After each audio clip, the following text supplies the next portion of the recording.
అది ఎంత రిక్వెస్టింగ్గా ఉంది కదా, అవునా? అడుక్కుంటున్నట్టు ఎవ్వరూ అసలు అతను ఇంకా చూడట్లేదండి. ఒక లేడీ మన నవోదయ స్టూడెంట్ లాంటి ఒక అమ్మాయి వెళ్ళి అక్కడ ఒక 2 కాయిన్స్ వేసి, ఆ బోర్డు ఏం రాస్తున్నాడు ఎవరికి తెలియదు కదా, బ్లైండ్ పీపుల్ కదా, అతనికి తెలియదు కాబట్టి ఆ బోర్డుని తీసుకుని అక్కడ ఒక ఏదో రాసేసి వెనకాల పెట్టేసి వెళ్ళగానే అన్న నేను నీకు అందులో కాయిన్స్ వేస్తాను, టేక్ కేర్ అని అతను టచ్ చేసి వెళ్ళిపోయింది. ఎవరు?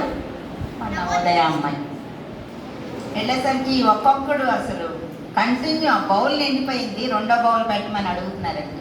అన్ని పెన్నీస్ తోటి నిండిపోయిందండి ఆ బౌల్. ఇతనికి అర్థం కాలేదు. మన్నాడు మళ్ళీ అమ్మాయి వచ్చింది, అన్నయ్య ఎలా ఉంది, బాగుందా అని అంటే, అమ్మ నేను ఏం రాసేవరా, మొత్తం బౌల్ నిండిపోయి 2వ బౌల్ కూడా పెట్టమన్నారు.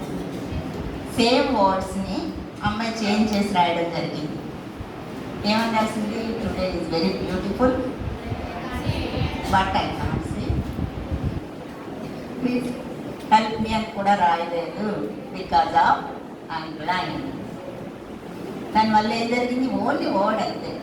ఆడు రాసింది బ్లైండ్ అనే రాశాడు, ఈ అమ్మాయి రాసింది కూడా బ్లైండ్ అని. ఒక బ్యూటిఫుల్ డేని అతను చూడలేకపోతున్నాడు. అలాంటి వాడికి హెల్ప్ చేయాలని ప్రతి ఒక్కడికి అనిపించింది. అంటే ఫస్ట్ మనం ఏం చేయాలి?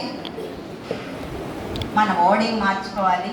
ఎలా ప్రజెంట్ చేయాలి? Presentation is most important. Motivation రెండో కాదు, స్పార్క్తో కాకుండా మనం ఎలా ఉన్నాం, మన గోల్ని బర్నింగ్ ఫైర్ ఉండాలి మనలో.